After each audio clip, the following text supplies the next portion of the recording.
औषध नाही, इंजेक्शन नाही, आता ऑपरेशन शिवाय पाठ आणि मानेच्या दुखण्यापासून आराम मिळवा. NC वेलनेस सेंटर, नवल पेट्रोल पंपासमोर, रेल्वे लाईन, सोलापूर.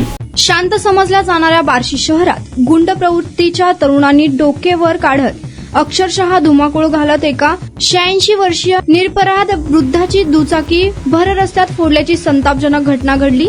या घटनेमुळे शहरातील कायदा आणि सुव्यवस्थेवर गंभीर प्रश्नचिन्ह निर्माण झाले असून नागरिकांमध्ये भीतीचे वातावरण पसरले. नाईकवाडी प्लॉट परिसरातील रहिवासी महादेव दत्तू मोहिते, वय वर्ष 86, हे कामानिमित्त घराबाहेर पडले होते. शिवाजी महाराज पुतळा परिसरातील एका हॉस्पिटल समोर त्यांनी आपली दुचाकी पार्क करून भाजी खरेदीसाठी गेले असताना काही तरुणांमध्ये किरकोळ कारणावरून वाद झाला. या वादाचे रूपांतर उघड दहशतीत झाले आणि संबंधितांनी रस्त्यावर उभ्या वाहनांची तोडफोड सुरू केली. दुर्दैवाने या हुल्लडबाजांच्या रागाचा फटका मोहिते यांच्या दुचाकीला बसला. कोणताही संबंध नसताना त्यांच्या वाहनाची अक्षरशः तोडफोड करण्यात आली आहे. ज्या वयात माणसाला आधार, सुरक्षितता आणि सन्मानाची अपेक्षा असते त्या वयात एका ज्येष्ठ नागरिकाला अशा प्रकारे गुंडशाहीचा सामना करावा लागणे अत्यंत लाजिरवाणे आणि धक्कादायक आहे. ही घटना शहराच्या मध्यवर्ती व वर्दळीच्या ठिकाणी घडली. त्यामुळे पोलिसांची गस्त, प्रतिबंधात्मक उपाययोजना आणि गुंडांवरील नियंत्रण याबाबत गंभीर प्रश्न उपस्थित होत आहेत. पोलीस प्रशासनाने तात्काळ परिसरातील सीसीटीव्ही फुटेज तपासून संबंधित आरोपींची ओळख पटवावी